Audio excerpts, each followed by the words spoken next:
Sometimes the worst betrayals aren't loud. They don't scream. They just leave you standing in silence, realizing how little you ever meant to people who needed you the most. Have you ever walked out of a room and no one noticed?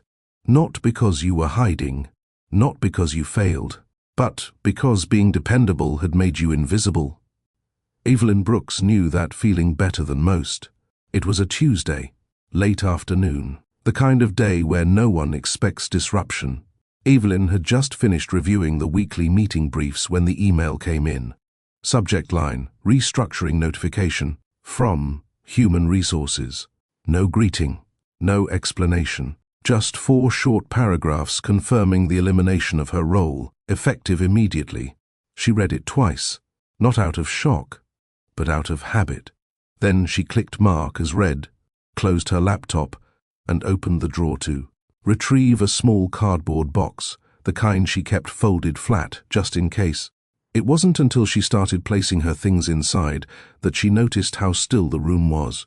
Phones buzzed, keys clacked, voices carried down the corridor, but none of them came near her desk. No one looked up, not even Nathan Royce.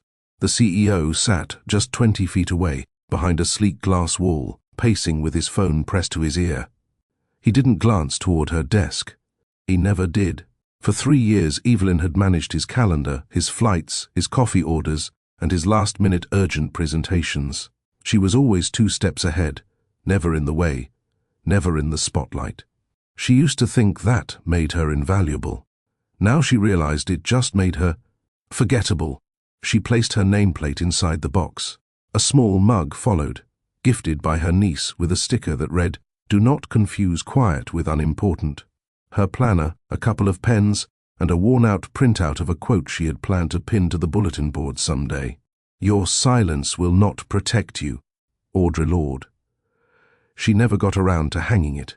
Now she folded it carefully and placed it on top of her things.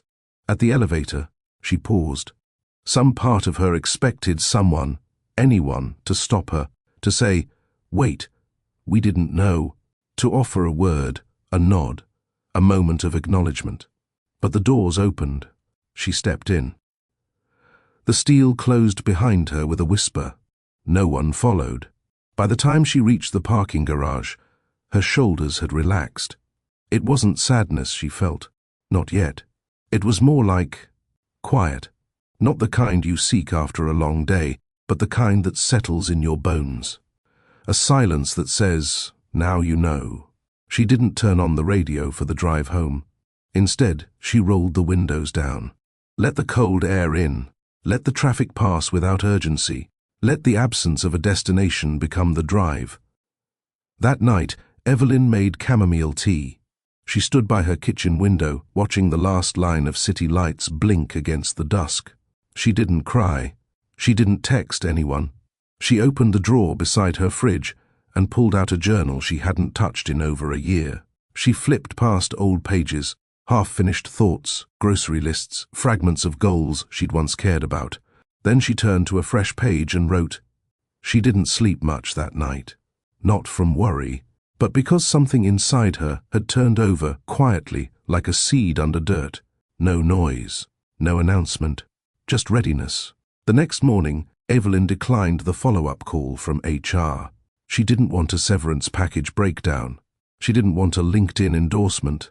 She wanted clarity, and she knew she wasn't going to find it in an office tower. She brewed coffee, opened her laptop, and began looking up small towns 2 cities away. Somewhere slower, somewhere where silence wouldn't feel like punishment. She found one. Maple Glen, population just under 30,000.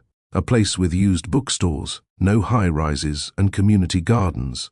The photos showed brick sidewalks and wooden benches. A bus stop with no ads. A town hall with 1 door. It didn't look like a step down. It looked like air.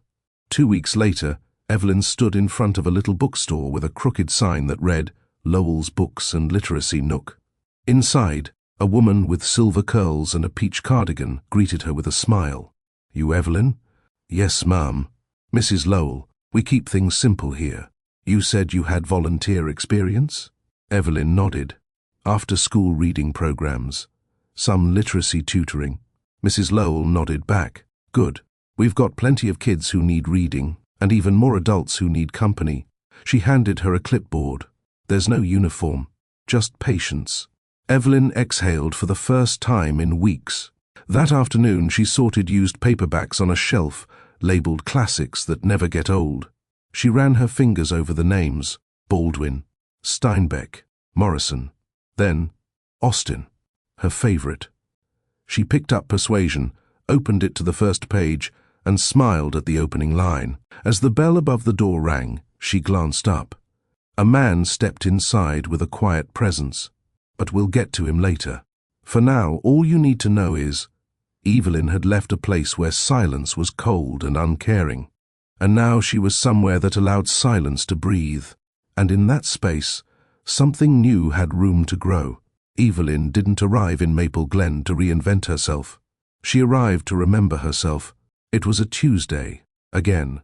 This time, no glass walls, no structured calendar, just a quiet breeze, a steaming cup of spiced tea from the cafe across the street, and a wooden sign above her that creaked when the wind shifted, Lowell's Books and Literacy Nook. She wore jeans and a sweater, no blazer, no badge. She entered the shop and stepped into something softer than silence, something like belonging. Mrs. Lowell was already behind the front counter, dusting paperbacks and humming along to a radio station that played jazz too slowly to name. Morning, Evelyn. Morning. You're on shelving today, then children's hour at 4. That all right? Perfect. She didn't ask for a checklist. She didn't need one. By the third day, Evelyn had memorized the rhythm of the bookstore. The doorbell chimed with a soft ring that didn't interrupt thought. The heater ticked every 30 minutes. Customers spoke in inside voices, even when they were outside. It wasn't the kind of place where people came to be seen. It was the kind of place people came to stay unseen, until they didn't need to be, and that suited her fine. During her break, she sat in the reading corner. One child, Raya, age 8, with missing front teeth and a backpack covered in fabric stickers, sat beside her and asked, "Do grown-ups read for fun?" Evelyn blinked. Why wouldn't they? Raya shrugged. My mom says grown-ups only read emails or bills. Evelyn smiled. That's sad. She picked up Charlotte's Web and opened to the middle. She didn't read aloud. She let Raya read it with her, side by side. After a few minutes, the girl whispered, "You don't talk too much." I like that. Evelyn paused, then nodded. Me too. After the children left, Evelyn stayed behind to tidy the cushions. That's when she noticed the first donation crate, a box labeled "to be shelved." It was filled with hardcover classics, perfect condition, spines unbroken. Twain, Dickens, Woolf, Baldwin, and a small sticky note on top that read, "Thanks for giving these a second home." There was no name attached, no receipt requested. She thought nothing of it. At least, not yet. That evening, Evelyn walked home. Her apartment wasn't large, but it was warm. No elevators, no soundproofing, just a creaky floor, a gas stove, and a view of the alley where kids drew chalk games in the afternoons. She brewed ginger tea, not chamomile this time. Then she sat with her journal again and wrote, "I used to think power looked like authority. Now I wonder if it looks like peace." Days turned into a quiet rhythm, mornings at the bookstore, breaks with Mrs. Lowell, who always made exactly 2 cups of tea, never more. Late afternoons sorting, shelving, reading aloud, and learning each kid's favorite author by heart. Evelyn didn't speak much about her past. When Mrs. Lowell asked where she worked before, Evelyn simply replied, "Administrative support in tech. No names, no bitterness." Mrs. Lowell didn't press. "Tech people are always too loud anyway," she said. Evelyn smiled. Not all of them. The donation crates kept coming. Every Thursday like clockwork. Same style of books. Same careful arrangement. Same lack of name. One Thursday, Evelyn caught a glimpse of the donor. He wore a black coat, carried a leather satchel, and held the box like it was made of glass. His build was familiar, though she couldn't place him yet. He didn't make eye contact, just nodded politely as he set the crate down and left without waiting. She didn't follow, but she noted the way he walked, deliberate, quiet, like someone used to being looked at but never truly seen. The next Thursday she caught him again. This time, she was behind the counter. He placed the crate gently on the table and met her eyes for half a second. "Morning," he said. "Thank you," she replied. He nodded, then hesitated. "You take care of these books like they're alive," he said. "They are," she answered. He smiled faintly and left. She didn't even ask his name. Not yet. The third Thursday, he returned with fewer books but lingered a little longer. Evelyn was sorting shelves when he walked over, a copy of The Adventures of Tom Sawyer in his hand. "You always put Twain near Baldwin," he noted. She turned. "I like contrast." He nodded. They'd have disagreed on most things, but they both wrote like they meant it. That's why they sit side by side. He didn't respond with a joke. He simply looked at the shelf again, then asked, "Do you arrange everything like this? With meaning?" Evelyn shrugged. "It helps me feel like I'm not just moving things, I'm connecting them." He looked at her. It wasn't romantic. It wasn't loaded. It was respectful, curious. "I think more people should live like that," he said. That night, she found another sticky note tucked between the pages of Jane Eyre. It read, "You probably already know this one, but chapter 14 breathes differently when you read it out loud." She didn't smile. She exhaled. In the weeks that followed, they built a pattern, a ritual.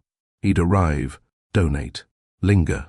Sometimes they'd talk about authors, sometimes about the weather, never about the past, never about the future, just the page they were on. And that was enough. One day, Mrs. Lowell nudged Evelyn as she sorted the third crate of Thursday donations. "You like him?" Evelyn blinked. "I don't know him." Mrs. Lowell smirked. "Didn't ask that." Evelyn returned to shelving, but her cheeks stayed warm longer than they should have. She still hadn't learned his name. She didn't need to. There was something peaceful about not knowing, not rushing, not needing to assign a label before a connection could form. In her journal that night she wrote, "Sometimes the softest chapters don't need titles. They just need time." Every Thursday, Evelyn felt a quiet pull before the door even opened. It wasn't nerves. It wasn't excitement. It was anticipation, the kind that settles into your chest like a held breath you never realized you were holding. The man with the donation crates arrived on schedule. Same coat, same posture, same careful gaze that never lingered long, but never avoided hers either. He placed the box gently on the table, like always. Only this time, he stayed a little longer. She was at the counter logging ISBNs when he said, "You always start with the spine." She glanced up. "Excuse me? You shelve books spine first. Most people start with the title." She tilted her head. "Spines tell you how much a book's been handled. The best ones are soft at the corners." He leaned on the counter, elbows barely touching. "So, you judge a book by its scars." She met his eyes, not judge, just notice. His expression didn't shift, but something in the room did. He stepped back, picked up a book from the donation pile, and turned it over in his hand. It was a copy of Fahrenheit 451, spine gently frayed. "You ever reread something and realize you didn't really read it the first time?" he asked. "Only every month," she replied. He nodded, then looked toward the shelves. "You arrange authors like they're having conversations." "Maybe they are. And who does Baldwin talk to?" She smiled. "Everyone, whether they're listening or not." They didn't exchange names. Not that day. Not yet. Instead, he helped her move a crate into the back room. She noticed he didn't just carry it. He angled it carefully through the doorway to avoid scraping the wood. He moved like someone who didn't want to leave a mark. Once they were inside, Evelyn opened the lid. Top layer, Baldwin, Morrison, Ellison, all pristine. "You always donate classics," she said. "They're not donations," he replied. "They're reminders." "Of what?" He thought for a moment. "That some stories never go out of season. She didn't ask what story he was living. She just nodded. That evening, Evelyn stayed past her usual hours to prepare for Children's Hour the next day. She was sorting flashcards on vowels when Mrs. Lowell walked in, holding a white envelope. "Someone left this with the crate," she said. Evelyn wiped her hands and took the envelope. No name, no address, just a single piece of folded paper inside. Some books belong to libraries, others belong to rooms with quiet people who love them. "Thank you for making this a place for both." That was all. The next morning, Evelyn woke early. She didn't expect anything from the letter. She didn't plan a response. But the note stayed in her mind as she brewed her coffee and prepared her lesson. When she arrived at the bookstore, she found the donation crate already inside. Someone must have come early. She checked the crate. On top was the Old Man and the Sea, with another sticky note, page 72. Something about resilience lives there. She placed it aside and opened to the page. She read the sentence twice, then once more aloud. "A man can be destroyed but not defeated." That afternoon, while rearranging shelves, she saw him again. No crate this time. Just browsing. He picked up a copy of Beloved, turned it over, and nodded once before setting it back. Evelyn stood beside him without speaking. After a moment he said, "I read this in college. Didn't understand it until 10 years later." She looked at the shelf. "Some stories age with you." He glanced at her, then back to the book. "Some stories make you look at yourself too hard, too fast." There was a pause. Then Evelyn asked, "Why do you keep coming here?" He didn't blink. "Because I feel something here, and it's not about nostalgia, it's about presence." She folded her arms lightly. "Do you talk like this everywhere you go?" "Only in rooms that listen." She wasn't sure if it was a compliment, but it felt like one.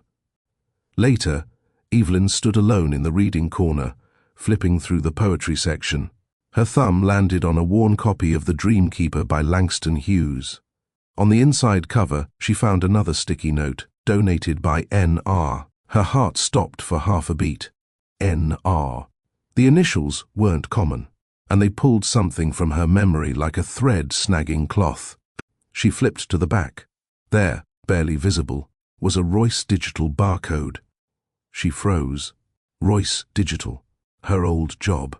Her old life. She set the book down slowly and turned toward the front of the store. He was gone. That night, she didn't journal. She didn't sleep either. Instead, she opened her laptop and searched. Nathan Royce, CEO, Royce Digital Holdings, current residence, listed as the city she left behind. Current donation recipient, Maple Glen Public Education Fund, in partnership with Lowell's Books and Literacy Nook. She leaned back in her chair. The man who had dismissed her in silence now walked into her space each week with words tucked into hardcovers. It didn't feel like coincidence. It felt like something unfinished, something approaching, but not yet arrived. In the quiet of her room, Evelyn sat with one truth that didn't feel fair, but felt real. Sometimes, the people who didn't see you before start seeing you only after you leave. The next Thursday, Evelyn was ready, not for confrontation, not for a scene, just for the truth. She arrived at the bookstore 15 minutes early, ran her hand over the poetry shelf without looking at titles, and told herself the same thing she used to tell her niece before spelling tests. "You're not here to be perfect. You're here to be present." At 9:07 a.m., the door chimed. He walked in.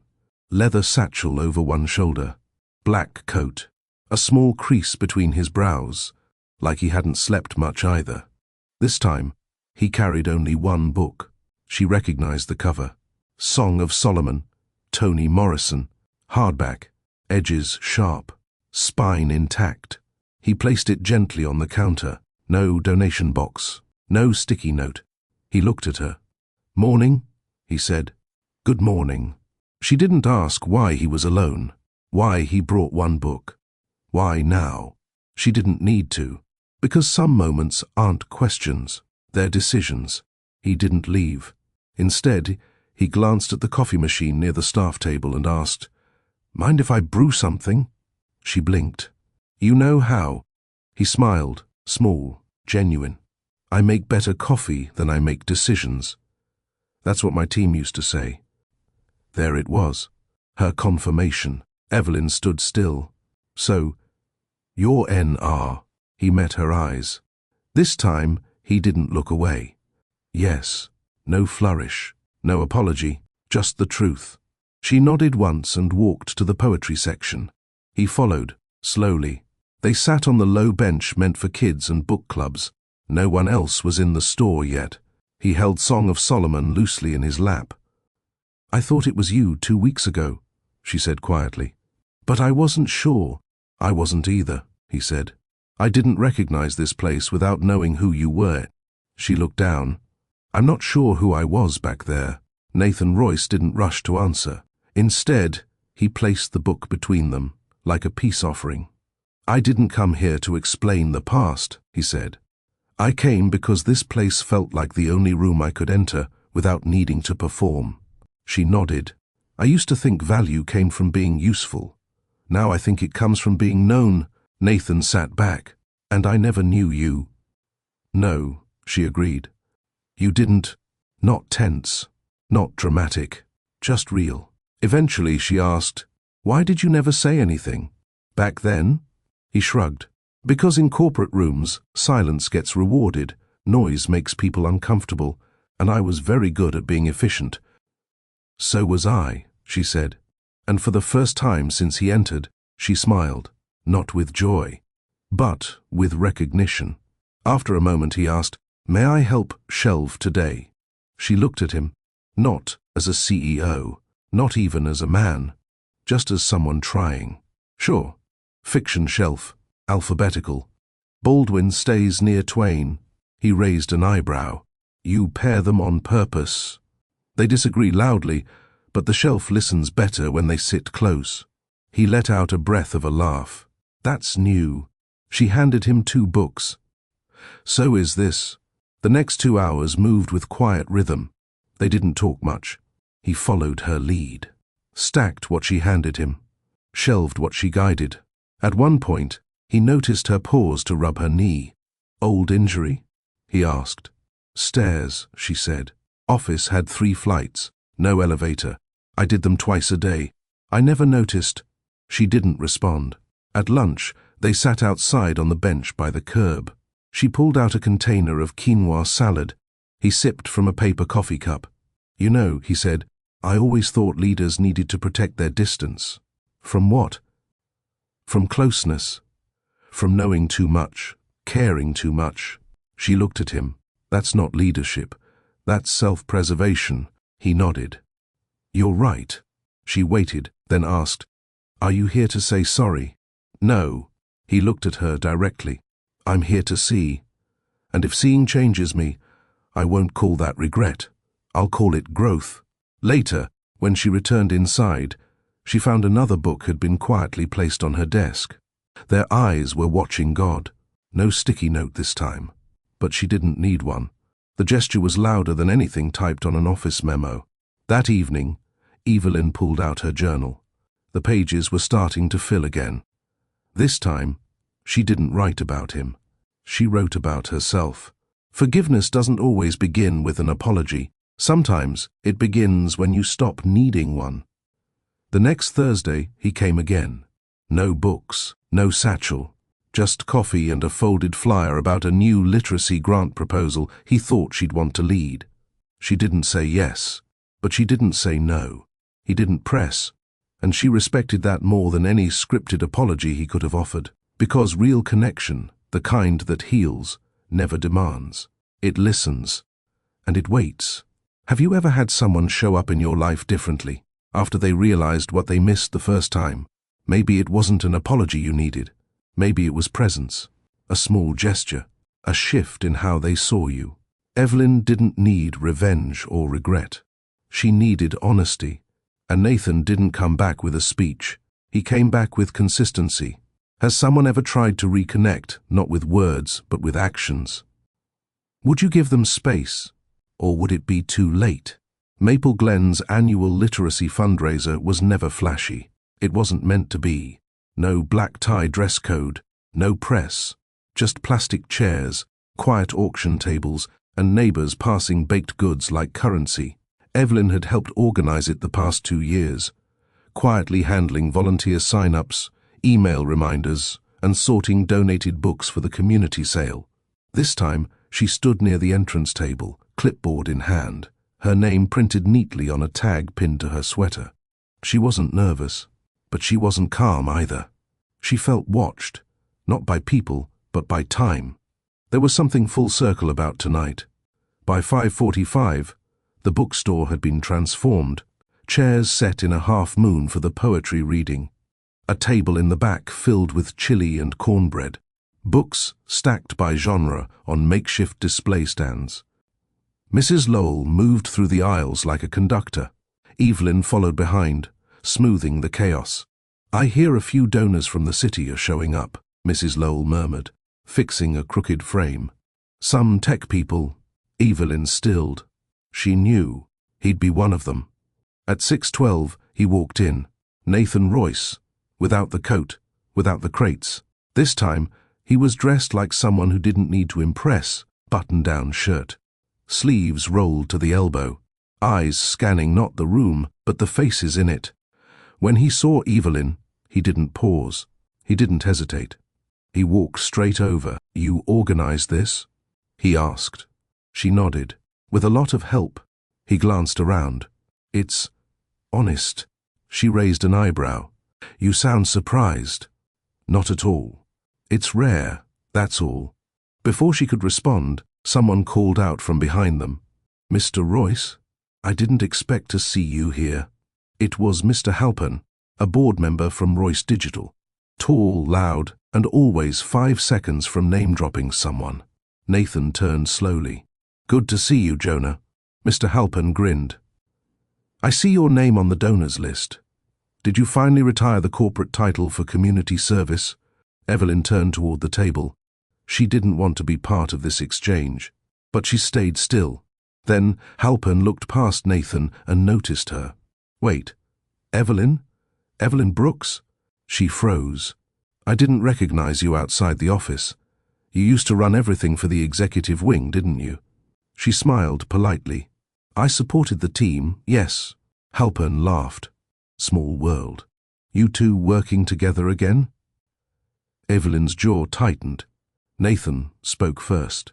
"We're not working together," he said plainly. "I'm here to learn something." Evelyn glanced sideways. Halpern looked confused but shrugged. "Well, whatever you're doing, this place is charming. Bit of a step down from our building though, huh?" Evelyn's voice was calm.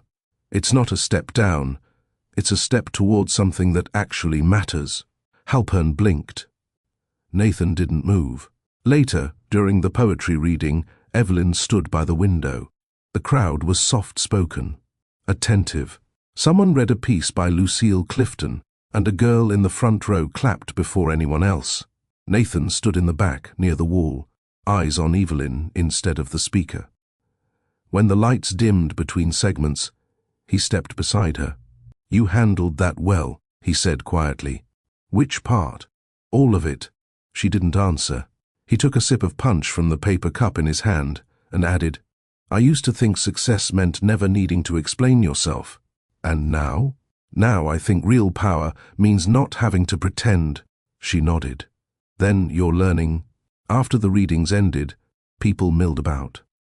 Mrs. Lowell handed out thank you cards. A child gave Evelyn a small flower drawn in marker. Nathan lingered. Eventually they sat on the bench outside, letting the chatter fade behind them. "Did I embarrass you tonight?" he asked. "No," she said. He looked down. "I used to be the kind of person who thought remembering someone's name was a favor, not a responsibility." Evelyn folded her arms. "You weren't the only one." Nathan let that land. Then he said, "I remember now. Not just my name, I hope." "No," he said. "I remember how many times you filled in the blanks no one else noticed." They sat in silence. But it wasn't uncomfortable. It was the kind that made room for reflection, a kind that didn't ask for anything, just offered it. Evelyn reached into her coat and pulled out a folded slip of paper. She handed it to him. It was the old quote she never pinned up in the office. "Your silence will not protect you. Audre Lorde." He read it slowly. "I'm not silent anymore," he said. "Then keep showing up." He looked at her. "I plan to." The fundraiser was over, but Evelyn didn't leave right away. She stayed behind with Mrs. Lowell to fold tablecloths and stack folding chairs, quietly returning the store to its usual self. Nathan stayed too. He didn't ask what needed doing. He just swept the corners, took out the trash, and poured the last of the punch down the sink. No one directed him. And that, Evelyn noted, was new. When the final chair was folded, Mrs. Lowell gave Evelyn a look. "I'll lock up," she said. "You walk. Clear your head." Evelyn hesitated, but nodded. "I'll come back for my coat." She stepped out into the cool night air. Nathan followed, but kept a respectful distance. They walked in silence past the bakery, the small park bench, and the florist, with its light still softly glowing. Eventually, Evelyn spoke. "You didn't fire me." "I know. But you didn't stop it either." Nathan nodded. "I read the email." A month later, Evelyn stopped walking, and I kept reading it, over and over. She turned. "Why?" "Because it said everything I never had the courage to say to you in person. That I failed as a leader, and you carried more than I ever saw." She folded her arms. "It wasn't personal, Nathan. It was professional." "That's exactly the problem," he said. "You were never just your role." They crossed the street and stopped at the edge of the community garden, where a wooden bench faced the moonlit rows of soil. Evelyn sat. Nathan joined her, leaving space. For a while, neither spoke. Then she said, "You know what bothered me most?" He waited. "I wasn't angry that no one said goodbye. I was angry that I expected it." He looked at her. "What do you mean?" "I knew I wasn't seen. For months, maybe longer. But I kept hoping someone would realize the work, the loyalty, the hours, that I wasn't just support, I was substance. And no one did." She shook her head. "Not even you." Nathan didn't flinch. "You're right." She leaned back on the bench, eyes skyward. "I used to tell myself that if I just worked harder, stayed quieter, I'd be noticed in the right way. That was never fair to you," he said. "It wasn't. But I chose it. That's what I had to face." Nathan exhaled. "You shouldn't have had to." Evelyn turned to him. "And yet, I did. That's the thing about systems. They don't break until someone stops cooperating with the silence." For a long moment, there was no sound but the wind brushing past the trees. Then Nathan said, "You know what I remember most about you?" Evelyn raised an eyebrow. "Surprise me." He smiled slightly. "Tuesday mornings. You'd bring in that lemon tea and spend 20 minutes with the interns, helping them organize their reports. No one asked you to. No one saw you do it. But they all got better because you did." She blinked. "You noticed that?" "I did, but I didn't say anything. I assumed noticing was enough." She gave a soft laugh. "It isn't." "I know." They sat in the stillness. Finally she said, "I'm not bitter. I didn't think you were, but I am different. I can see that." "And you?" Nathan nodded slowly. "I'm learning to lead by listening, not commanding." She looked at him, not with skepticism, but with care. "You don't get points for being better after someone leaves." "I'm not trying to get points," he said. "I'm trying to make room." Evelyn stood. "It's late. I'll walk you back." She didn't protest. As they walked, he asked, "What are you building now?" She smiled. "A literacy program that reaches adult learners, people who fell through the cracks." He paused. "You've always helped people who weren't being seen." "That includes me," she said quietly. He looked at her, and for the first time, she let herself meet that gaze fully. Not as the assistant, not as the overlooked, but as someone who'd named her past and moved through it without blame. Back at the bookstore, Mrs. Lowell had already locked up. Evelyn pulled her coat from the hook inside the front window and turned back to face him. Nathan stayed on the sidewalk. "I'm not trying to earn anything," he said. "Good," she replied, "because I'm not offering anything to be earned." He nodded. "But I am here," he added. "Still, on Thursdays." She gave the faintest nod. "We'll see."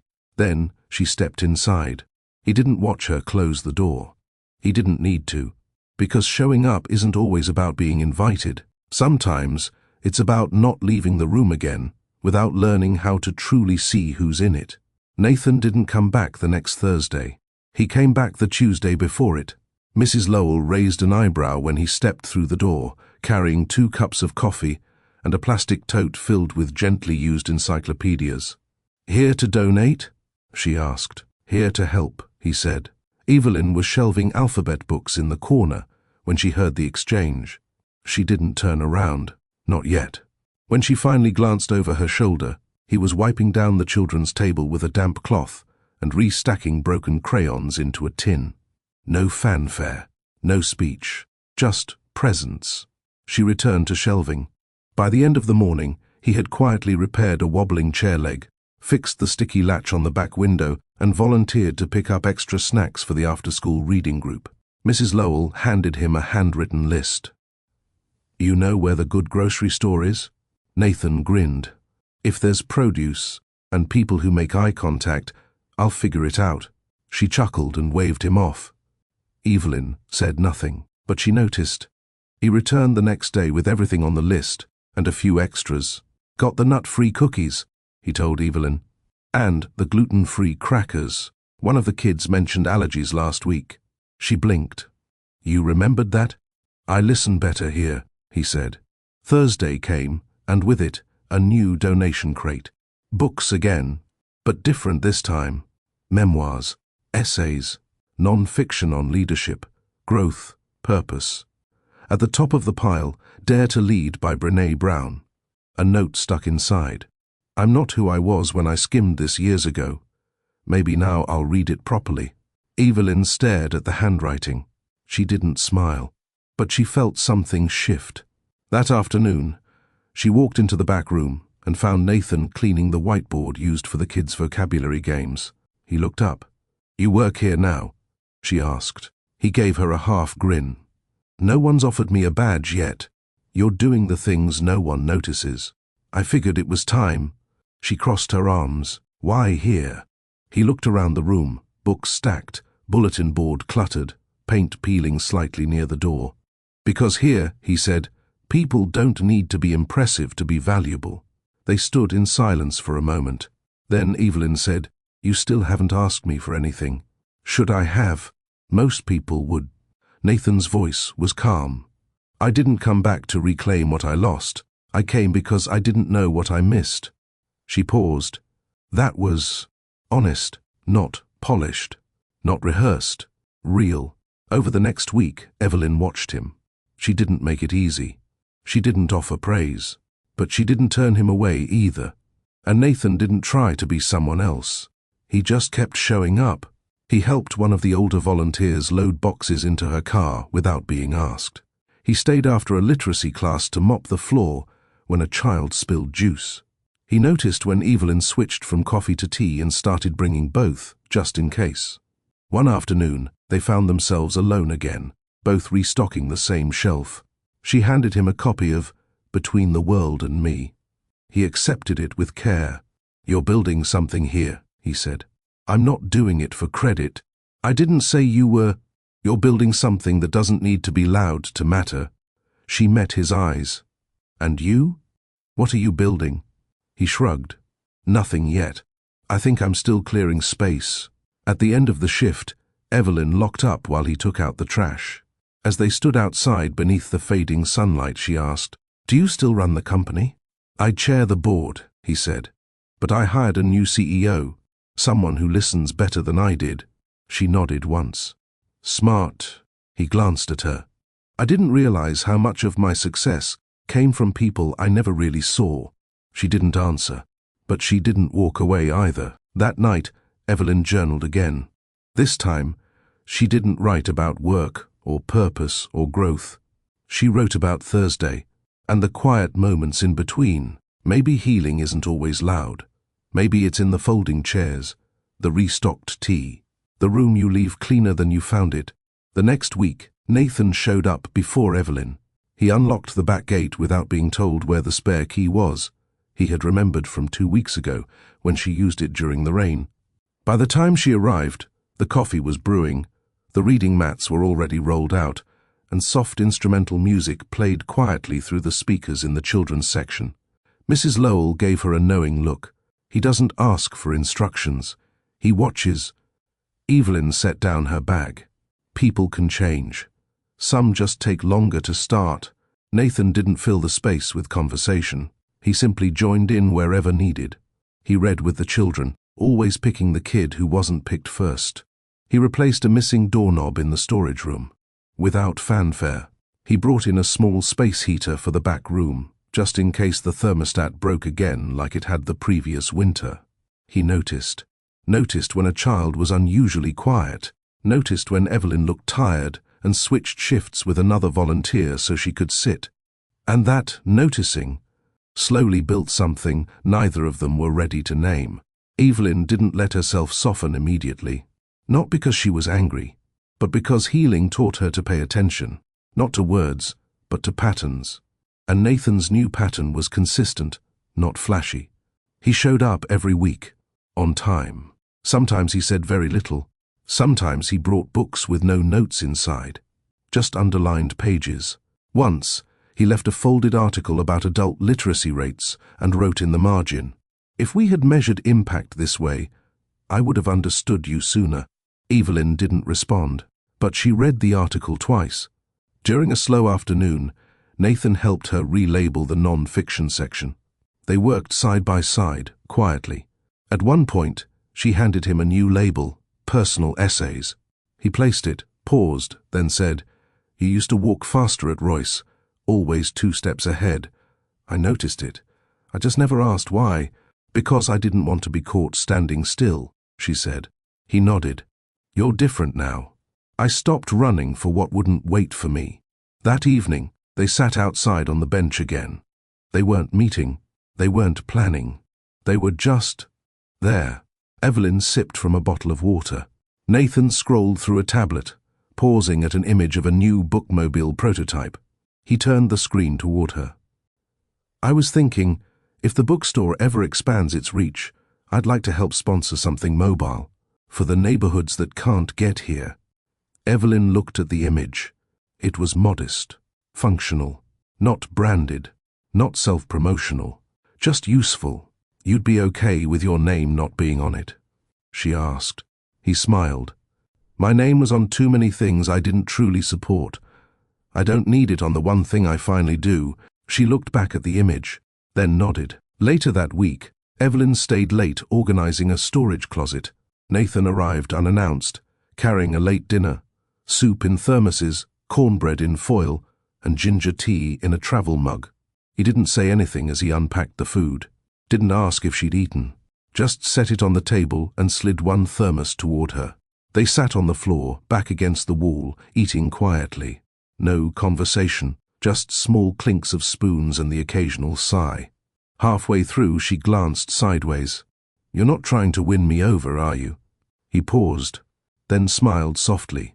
"No, I'm trying not to lose the chance to learn from you." That landed, not because it was charming, but because it was true. When they finished, he stood and took both bowls without asking, rinsing them in the staff sink.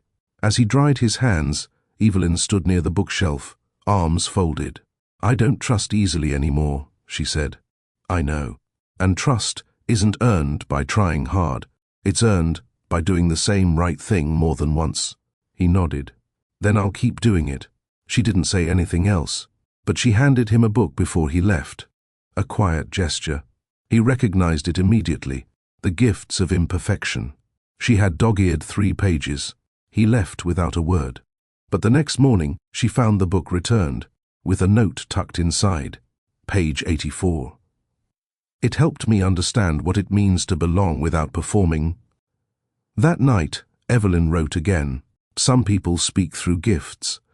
Others speak through silence. But the ones worth keeping show up through small patterns. Their kindness repeated, The rain had started before noon. Not the soft kind that settles like mist. This was cold, driven, and persistent, the kind that made people stay in, cancel plans, and pull blankets tighter. But Evelyn stayed. There were books to sort, and children who might still show up for the reading circle if their parents braved the weather. Mrs. Lowell had closed early, her hip acting up again. Evelyn offered to finish up alone. She didn't mind. The quiet felt welcome now. At 4:18, the door opened. The bell didn't ring. It had been unhooked for maintenance. But she looked up anyway. Nathan stood there, soaked from the shoulders down, holding an umbrella in one hand and 2 paper cups in the other. "No one told you the library cafe closed," she said. He smiled faintly, water dripping from his coat. "I figured I'd earn my way in with caffeine." She took the cup. "You already have." He looked surprised, but he didn't say anything.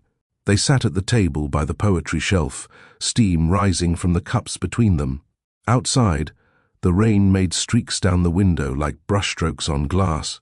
Evelyn opened a book but didn't read from it. Instead, she said, "Rain makes people quiet." Nathan nodded. "Or honest." She glanced over.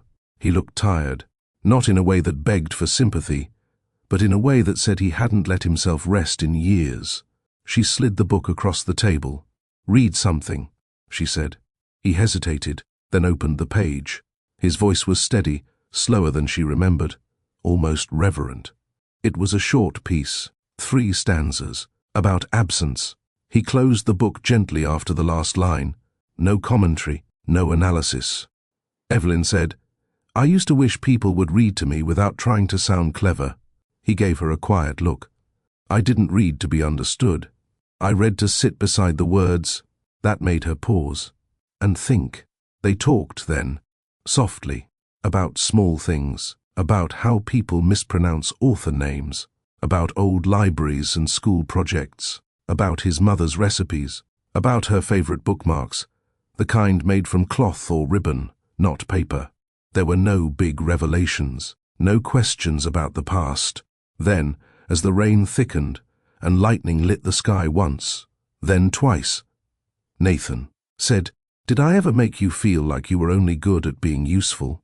The question hung between them. Evelyn didn't answer right away. When she did, her voice was low. "You made me feel like I didn't have a voice that mattered in rooms that decided futures. I stopped asking for space because no one noticed I wasn't speaking." Nathan leaned back. She continued, "But I also let that happen. I taught people how to treat me by staying small. I didn't demand respect. I tried to earn it quietly." He nodded slowly. "And now I build my voice into everything I do. I make sure I'm not needed. I'm chosen." Nathan absorbed that. "I don't want to be needed either," he said. Evelyn looked at him. "I want to be trusted," he added, "by the right people. In the right way." Outside, the thunder rolled, low and steady. Inside, nothing moved but the shadows on the walls. Nathan stood, walked over to the bookshelf. He pulled down a copy of The Prophet by Khalil Gibran. "I read this during college," he said. "Didn't understand it then." "Which part?" He flipped through. "Work is love made visible." He looked up. "I used to think work was performance, metrics, growth charts." He handed her the book. "Now I think work is what remains when you stop needing to be seen doing it." She didn't respond, but she didn't hand the book back either. They sat again, finished their drinks. Then he asked, "Did it ever bother you how things ended?" Evelyn let the question settle. "I used to need an apology." She traced the rim of her cup. "Now I just need clarity." "And do you have it?" She met his gaze. "I do. You didn't mistreat me, Nathan. You just never saw me." He inhaled slowly. "I see you now." She nodded. "And I see who you're trying to be." He looked down. "I hope that's enough." She smiled, faint, but real. "It's not about enough. It's about honest effort. And I can't ignore that." He reached for his coat. "Do you need a ride home?" he asked. "No," she said. "But you can wait here until the rain slows." Nathan nodded. He sat back down. No one said another word. And it was enough. The rain didn't stop, but it slowed. The downpour softened into a steady rhythm that tapped gently on the windows and pooled into gutters outside the bookstore. Inside, Evelyn and Nathan stayed where they were, seated at the poetry table, the remnants of ginger coffee between them, the quiet stretching long and even. He didn't check his phone. She didn't glance at the clock. For once, neither of them was trying to get somewhere else. Evelyn stood first. She walked slowly to the front shelf and pulled down a copy of Letters to a Young Poet. Nathan followed, hands in his pockets. "You used to walk fast," he said. "I still do, just not when it's raining." They returned to the table. She opened the book, let her fingers land on a random page. Then she read aloud, "Be patient toward all that is unsolved in your heart and try to love the questions themselves." She closed the book gently. Nathan didn't respond right away. Then he said, "What's still unsolved for you?" She looked at him. "The part of me that stayed at Royce for as long as I did." He nodded slowly. "I've been wondering that too." She raised an eyebrow. "Wondering why I stayed?" "No," he said. "Wondering why I didn't make it worth staying." That was the first honest thing he'd said that surprised her. Not because it was clever, but because it held no defense. Just truth. She shifted in her seat. "I stayed because I didn't want to start over again. I thought holding it together meant I was strong. I didn't realize letting go could be stronger." Nathan leaned forward. "I assumed the quiet ones were content, that if you weren't complaining you were fine." "I was surviving," she said. "I was good at that." She paused, then added, "But surviving made me invisible. And once I realized that, I couldn't stay." Nathan's voice lowered. "You know what I regret?" She didn't answer. He continued, "I regret thinking leadership was about outcomes. I regret measuring people by their output and forgetting they had needs. And I regret not looking up from my own urgency long enough to ask the people holding everything together if they were okay." Evelyn studied him. There was no performance in his tone, no rehearsed rhythm. He sounded humbled. Finally, she sat back. "You said something the other day," she said. "I don't want to be needed. I want to be trusted." He nodded. "I get that. I do. But trust isn't passive. You can't wait for it to appear. You have to earn it with repetition." "I know," he said. She leaned forward slightly. "So tell me, Nathan, what are you repeating now?" The question wasn't sharp. It was clear, grounded. Nathan didn't blink. "I show up. I help without asking if it'll be seen. I notice things. I wait my turn. I speak less and listen longer. I stop myself when I want to defend, and instead ask where I failed." He let out a breath. "And I keep doing it, even if no one claps." Evelyn didn't smile, but she didn't look away. "Then keep doing that," she said. They fell silent again, not because there was nothing left to say, but because what had been said finally had room to settle. Eventually, Evelyn stood to begin her final cleanup. Nathan joined her without being asked. He took down the reading circle sign, folded blankets, returned crayons to their boxes. They moved in rhythm, like people who had shelved more than books together. When the last of the lights were off, they stepped outside. The rain had stopped. The pavement shimmered with reflected streetlight. Nathan opened his umbrella anyway, held it out over her without a word. She let him. They walked to the corner, not side by side, but close.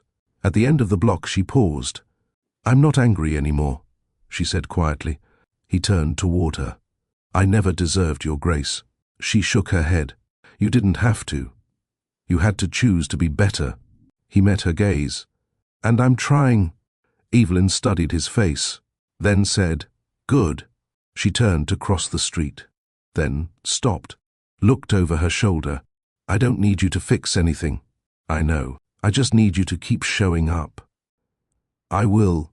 And in the quiet that followed, there were no fireworks, no dramatic gestures, no promises, just the sound of soft shoes on wet pavement, and two people who, for the first time, had said everything they needed to without raising their voices once. The email arrived on a Monday morning. Subject, Congratulations. Maple Glen Literacy Expansion. Grant awarded Evelyn read it 3 times. Then a 4th. Then she set her tea down, walked to the window, and stood in silence. She didn't jump, didn't gasp. She didn't even smile right away. She just breathed. Because this wasn't a lucky break. This was a result of effort, of patience, of long hours spent building something no one else had blueprinted for her. Mrs. Lowell read the email next. She let out a whistle and clapped her hands once. "I always said your plan had legs," she said. Evelyn smiled. "It wasn't just my plan. It was your vision. You saw something here that most people missed." They stood near the bulletin board, staring at the printed copy Evelyn had just tacked up.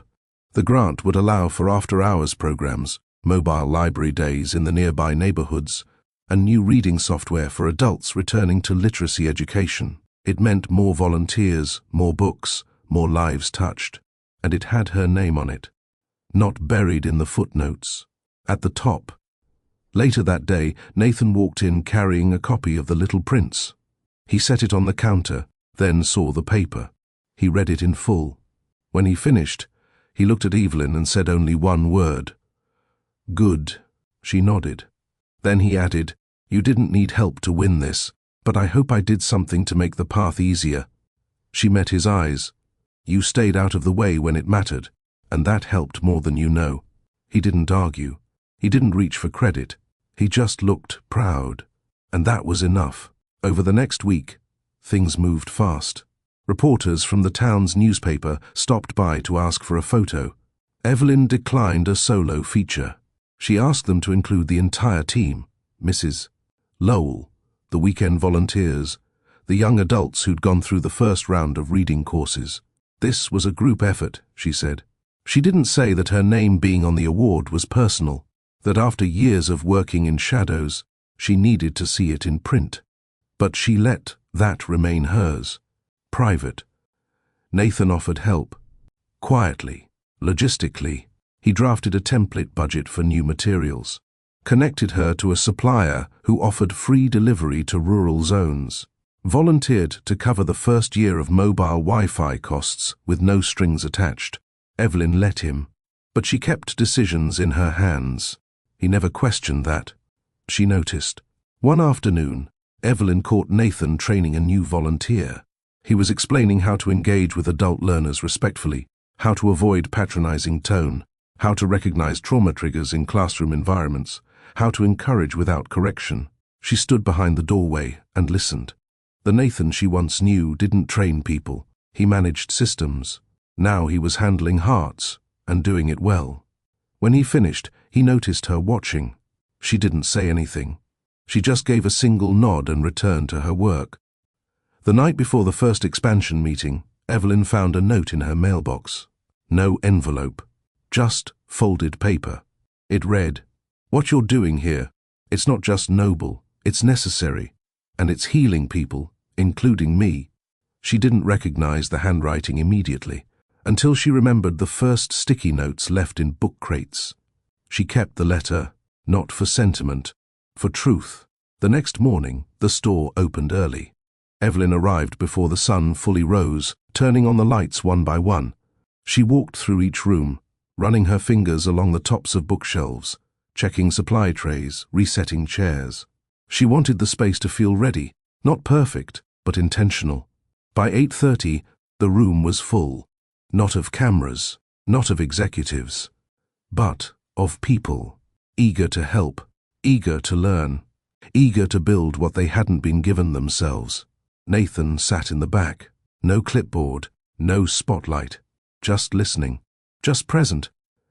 When Evelyn opened the meeting, she began with a story, not a mission statement. She told them about how she had once sat at a desk where her work was valued, but her voice wasn't.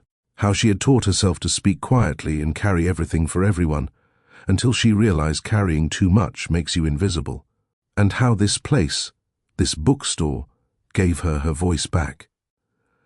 No one clapped when she finished, not because they weren't moved, but because the moment deserved more than noise. It deserved thought. Afterward, Nathan waited until everyone had left before approaching. "That was leadership," he said. Evelyn raised an eyebrow. "Because I told a story?" "Because you didn't center yourself. But you didn't erase yourself either." She tilted her head. "You understand that now?" He nodded. "I do."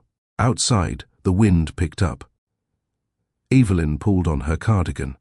"You still building anything?" she asked. Nathan shrugged. "Not sure yet, but you're staying?" He looked around the room one more time.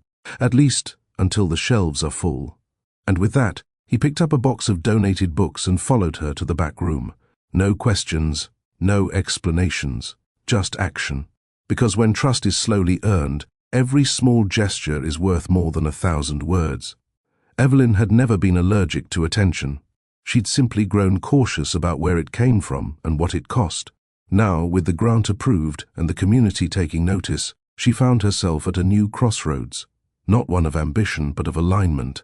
People began calling her director, even though she never asked for the title. Parents brought her thank you notes after classes. Former colleagues from Royce Digital sent polite messages, saw the news, "Congrats." Some asked if she was hiring. She didn't respond right away to any of it, because she needed to sit with the weight of what she was building and decide what mattered now. At the bookstore, things felt both busier and calmer. More hands helped stock shelves, but Evelyn no longer hovered over every decision. She trusted the team, trusted the space, trusted herself, and that was the biggest shift. Nathan noticed it too, not in dramatic ways, but in the subtle changes that only consistent observation could catch. The way she paused before answering, no longer rushing to fill silences. The way she let others lead parts of meetings without stepping in. The way she smiled, not out of obligation, but out of real comfort. "You're lighter," he said one day, as they organized a new shipment of GED prep books. She looked at him. "I'm less burdened." "There's a difference," he nodded. "You've created something that breathes without needing you to carry all the air." She glanced at the classroom through the doorway. That was the goal. Later that week, Evelyn hosted a quiet dinner at her apartment. Just Mrs. Lowell, 2 volunteers, and Nathan. They sat around a small table with mismatched chairs, sharing roasted vegetables and a peach cobbler someone's grandmother had dropped off. Nathan offered to do dishes after. Evelyn handed him a towel. No power play, no hesitation, just people sharing responsibility. As he stood at her sink, sleeves rolled up, Evelyn leaned against the counter beside him. "You know you don't have to keep proving anything," she said. Nathan didn't look up from the plate he was rinsing. "I'm not," he said. "This is who I am now. I'd still be drying dishes, even if you weren't watching." That made her pause, then nod, and let the silence hold. The next morning, Evelyn found herself journaling again. Not about the past, not even about Nathan, but about herself. There's something sacred in not needing to control everything anymore, in letting go of survival mode, in trusting peace to keep its promise. She closed the journal and looked out the window, watching the sun creep across the sidewalk outside. She no longer felt like she had to defend her life choices. She didn't owe anyone a backstory. She was rooted. Nathan, too, seemed to settle into something steadier. He stopped asking for feedback, stopped seeking approval in side glances. He simply contributed. He led a book club for adult learners on Tuesday evenings. He offered to write grant follow-ups but submitted them anonymously, signed team member. He stopped mentioning Royce Digital altogether. Evelyn noticed and respected it. One afternoon, a new volunteer made a passing comment. "It's so wild that Mr. Royce works here now."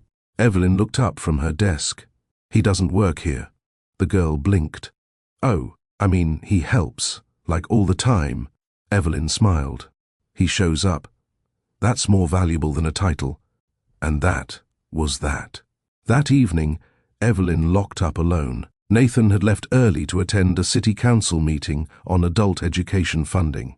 As she turned the key, she paused on the sidewalk and looked back at the shop window.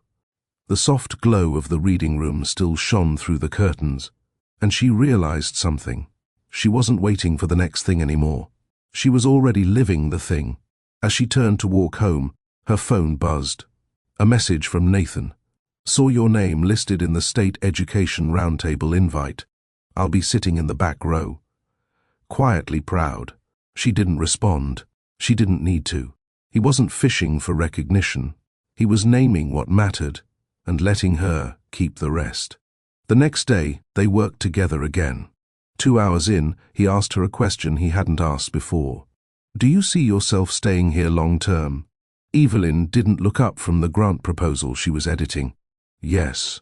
Then added, but staying doesn't mean stopping. Nathan leaned against the desk. What's next? She met his gaze. Training leaders who don't wait until they lose good people to start paying attention. He nodded slowly. Let me know how I can support that. She studied him for a moment, then said, you already are. The invitation came in a formal envelope. Cream cardstock. Thick, embossed letterhead. Royce Digital Holdings. Evelyn didn't flinch when she saw it. She didn't hesitate when she opened it.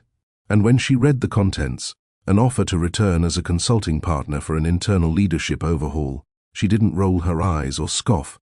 She simply folded the letter once, laid it flat on her table, and sat with it. Because this wasn't a job offer, it was a mirror. And for once, she didn't feel small standing in front of it. 2 weeks later, she stood outside the Royce Digital building again.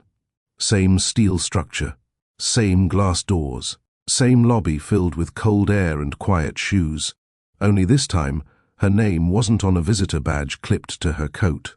It was printed on the top line of the agenda.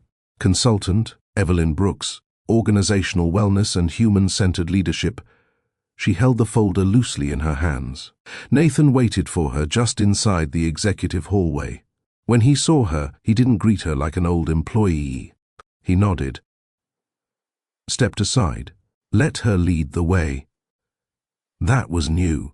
In the conference room, 12 faces turned to her when she entered. Some were familiar. Former directors, an HR lead, a finance officer. Most were new. All watched her, waiting to see what kind of consultant she would be. Evelyn didn't start with a speech. She started with a question. How many of you feel like your people trust you? There was a pause. 2 hands rose slowly. She nodded, then asked, and how do you know? For the next hour, she didn't give slides. She told stories of workers who carried too much without being asked how they were doing, of teams where silence was mistaken for loyalty, of leaders who performed confidence but avoided accountability, and, without naming names, she spoke of places where people like her had once been expected to be reliable without ever being heard. She watched the room shift as her words landed. They weren't accusatory. They were lived, and they made people think. At the end, she said simply, people don't leave companies. They leave conversations that never happened. Then she packed her folder and stepped back, not to exit, but to invite dialogue, and they took it. After the session, she stood by the hallway window. Nathan walked over, quiet. You owned that room. She turned to him. I didn't come to own anything. I came to tell the truth. He nodded. They heard you. I wasn't trying to be heard. Now he looked at her. But you were seen. That paused her. And she accepted it. They stood side by side, overlooking the courtyard below. It was nearly empty. The world had moved on from the version of her that once walked these halls with careful steps and too much quiet. Now, she stood with her shoulders back and her voice steady, not louder, just no longer hidden. One of the newer HR leads approached, shaking Evelyn's hand. Thank you for making leadership sound like something human again, she said. Evelyn smiled. That's the goal.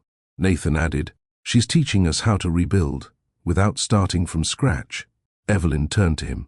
Not rebuilding, rerouting. Most companies grow wide before they grow deep. He absorbed that, then said, and depth requires humility. She nodded. And repetition. Before she left, Nathan walked her to the front entrance. She paused by the door, then looked up at the glass panel that still bore the company name. It used to feel so distant, she said, like it belonged to a world I didn't fit into. And now, It's just a place. I carry myself wherever I go. Nathan smiled. You changed the room without needing to stay in it. She opened the door. But before she stepped out, she said, Don't wait for another Evelyn to walk away before you listen next time. He didn't argue. He just said, I won't. Outside, the air felt crisp. Evelyn walked back to her car, not faster, not slower, but steady. She didn't look back. She didn't need to. Some rooms you don't return to for closure. You return to mark that you've outgrown them, and then keep walking forward. Evelyn arrived back in Maple Glen just after sunset. The sky was a fading watercolor of orange and plum, the bookstore's signs swaying gently in the evening breeze. The building looked small compared to the glass towers of the city, but as she parked across the street and stepped out of her car, she realized she didn't feel smaller. She felt anchored, and there was no building tall enough to replicate that. Inside, the lights were still on. Nathan was rearranging the front display, something Evelyn used to insist on doing herself. Now, he did it with care, never assuming, always checking in before he moved a single book. Tonight, he didn't look up when she entered. He simply said, The parenting section was getting a little crowded. I made some space near the window. She walked past him, set down her bag, and looked over the new layout. It works. He finally looked at her. How was the second meeting? She set the agenda folder on the counter, harder than the first. Some people didn't appreciate being challenged. And you? I didn't go there to be liked. He smiled. You went to be clear. She nodded. And to keep the door open for others who shouldn't have to start from scratch like I did. Nathan leaned against the edge of the display table. That's a different kind of legacy. I'm not trying to build a legacy, she said. I'm building a better room. For people like me. People who were overlooked because they were too consistent to be noticed. They sat in the reading corner after the last of the staff locked up and left. No schedule, no agenda, just shared air and quiet appreciation. Evelyn reached into her bag and handed Nathan a sealed envelope. He raised an eyebrow. What's this? A letter, she said, from one consultant to the board. About you. Nathan hesitated.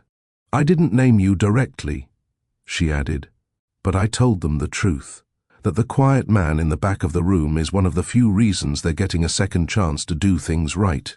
He didn't open it. Instead, he folded it once and tucked it into his coat pocket. I used to think results were the only thing that mattered, he said. Now I think consistency is the real report card. Evelyn looked at him carefully. And what grade are you giving yourself? He thought about it. Still in the semester. But I show up every day. They moved to the back room to close out the night. As they shelved leftover donations and cleaned up after the children's class, Evelyn found an old folding table in storage, the kind used for overflow events or classroom projects. She ran a hand across its surface. We need a better table back here, she said. One that doesn't wobble. Nathan grabbed a wrench from the supply drawer. Want to tighten the bolts or replace it? She looked at him, then smiled. Let's build a new one. The next weekend, they did just that. They sourced reclaimed wood from a nearby town, enlisted 2 teen volunteers from the program, and cleared a full Saturday to cut, sand, and assemble it behind the shop.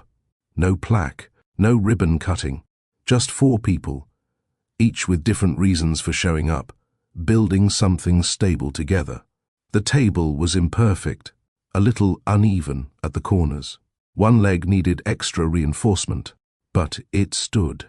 And when it was placed in the back room, Evelyn ran her palm along its surface and said, It's not flashy, but it'll hold. Nathan nodded. So will we. That evening, they didn't talk much. They worked quietly, cleaned up sawdust, returned tools, wiped their hands with worn towels. And when Nathan reached for his coat to leave, he paused at the door. I was wrong about a lot of things, he said, especially what strength looks like. Evelyn didn't interrupt. I thought it was always knowing what to do, always staying ahead. He turned to her. But strength is knowing when to follow, when to be quiet, when to make room. She looked at him and replied, Then you're stronger now than you've ever been. He gave a small nod, then said, "You made a new table, Evelyn. I just brought a chair." It was Nathan's last day on Royce Digital's board. He hadn't announced it. No press release, no speech, just a signed statement, a quiet exit, and a transfer of responsibilities to someone he trusted. The only person he told ahead of time was Evelyn. She didn't ask why. She understood. Some chapters need no explanation when they've been lived truthfully to the end. Evelyn had returned to the office building that morning for one final debrief, not as an employee, not as a consultant, but as a partner on the last leadership pilot rollout, a program she had co-designed and Nathan had made sure got funded. The 2-hour meeting ended with handshakes and light applause. A few people lingered to ask Evelyn questions about implementation. She answered them all with clarity, but without attachment. She didn't need to prove herself anymore. Now, she was simply contributing. When she stepped into the elevator, Nathan was already there. Alone. They stood side by side as the doors closed. Neither pressed a button. They were heading to the ground floor. Both already knew. For a while, they didn't speak. Then Nathan said, "I cleared out my office today." Evelyn glanced at him. That desk always looked too clean. He smiled. "I didn't know how to make space for anything that wasn't urgent. And now? I'd rather make space for people." She nodded once. "That's harder than it sounds. But worth it," he added. The elevator hummed softly as it passed each floor. "You ever wonder what would have happened if I had seen you back then?" he asked. Evelyn didn't hesitate. "All the time." He looked over. "But not because I wanted things to be different. I just wonder who else I would have become if I hadn't spent so long trying to be small enough to fit into someone else's structure." Nathan's eyes softened. "I would have followed you if I'd known how—" She met his gaze. "Then it's a good thing we both had to learn the hard way." When the elevator reached the lobby, neither moved. He finally said, "I'm not staying on the board. I want to be useful somewhere that doesn't reward silence anymore." She raised an eyebrow. "You planning to build your own literacy center?" "No," he said. "That would be your lane." "Then what?" "I'm not sure yet, but I know I want to help build structures that don't collapse under the weight of neglect." Evelyn smiled faintly. "Then you're already ahead of most." He looked at her, steady. "What about you?" She exhaled. "I'm staying where I am, but I'm thinking about expanding, not just the literacy program. I want to start developing young leaders, people who lead from care, not from control. You'll be good at that." She looked at him. "I already am." The elevator doors opened. People passed by, unaware of the history standing in that small space. Evelyn stepped out first, then turned back. "You know," she said, "it took me a long time to stop needing an apology." Nathan nodded slowly. "And now?" "I don't need one at all." He swallowed. "Still, if I could go back." "You can't." She said it gently. Not to hurt, but to free them both. A few seconds passed. Then she added, "But you did one thing right." He waited. "You came back. And you stayed." He smiled. "I'll still be around," he said. "Maybe not in the building, but Thursdays, I'll still be at the bookstore. Unless you'd prefer I stop." She shook her head. "No. I've learned to welcome people who don't ask for attention, just those who show up with care." He nodded. "Then I'll see you Thursday." And with that, he stepped out of the elevator, not as the man who once overlooked her, but as someone who had learned to see. Thursday arrived quietly, the way it always did in Maple Glen. Evelyn opened the bookstore an hour early, not because she had to, but because she wanted to feel the stillness before the day began. She rearranged the poetry section, wiped the windows, prepared extra tea, and left one seat empty at the table near the back, not out of assumption, but readiness. Nathan arrived at 9:06 a.m., no coat this time, no bag, just a paperback in one hand, and the kind of calm that only comes when someone is no longer performing for a place in the room. He stepped inside, gave a soft nod, and walked straight to the back. She was waiting, 2 cups already steeping. "Morning," he said. "Have a seat." They didn't speak for the first few minutes. She read a page from a new book. He opened his own and flipped quietly to the middle. Finally, she said, "You still choose Baldwin every week." He looked up. "Because he never flinched. And you?" "I used to flinch," he said. "Now I stay. Even when the mirror's uncomfortable." Evelyn nodded. "That's growth." He pulled a small notebook from his pocket. "Wrote something," he said. "It's not polished." She raised an eyebrow. "Since when do you care about Polish?" He smiled, then read, "There are people who walk out without noise, and still, their absence echoes louder than the ones who shouted. We forget those people, until we realize they held up everything we thought we built alone." He folded the notebook. Evelyn didn't speak, not because she didn't know what to say, but because she didn't need to say anything at all. Later that morning, a new volunteer asked Evelyn if the Thursday group was open to others. Evelyn thought for a moment, then said, "Yes. But they'll need to understand that some spaces aren't about leading, they're about listening." The volunteer nodded. Nathan overheard and smiled. Around noon, Evelyn placed a sign on the counter, "Closed for community lunch." Back at 1, she and Nathan sat at the newly built backroom table. No meeting, no agenda, just 2 sandwiches and a pot of tea. On the table between them, 2 books, 1 shared notepad, and a poem they'd been circling for weeks. "Want to read today?" she asked. He shook his head. "I'd rather listen." She opened the book. "Read 3 stanzas aloud." Halfway through, her voice caught, not from sadness, from recognition. When she finished, she looked up, and he was already looking at her. "You came back," she said, "but not to fix anything." "No," he replied.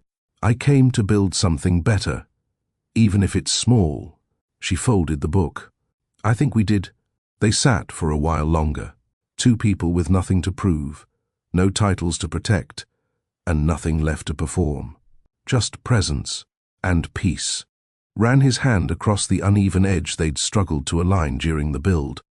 "It's not perfect," he said. "No," Evelyn replied, "but it holds." He looked at her.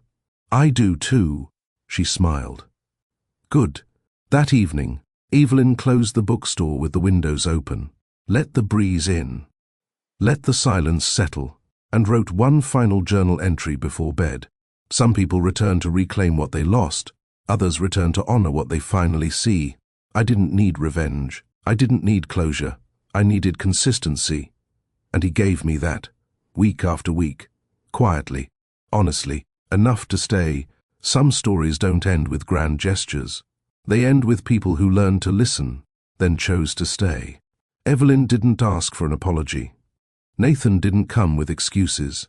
What brought them back to each other wasn't noise. It was consistency, respect, quiet effort repeated over time. The lesson? Love built on dignity doesn't rush. It doesn't demand.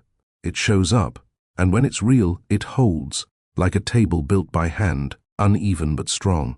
If this story moved you, drop A in the comments. Have you ever had someone come back, not to fix what broke, but to do better? Let's talk about it below. And if you believe in stories where growth matters more than ego, and quiet love speaks louder than words, then like, share, and subscribe for more, right here on Romance Stories with Mr. Daniel. Until next time, stay kind, stay thoughtful, and remember, what you repeat with care becomes who you are.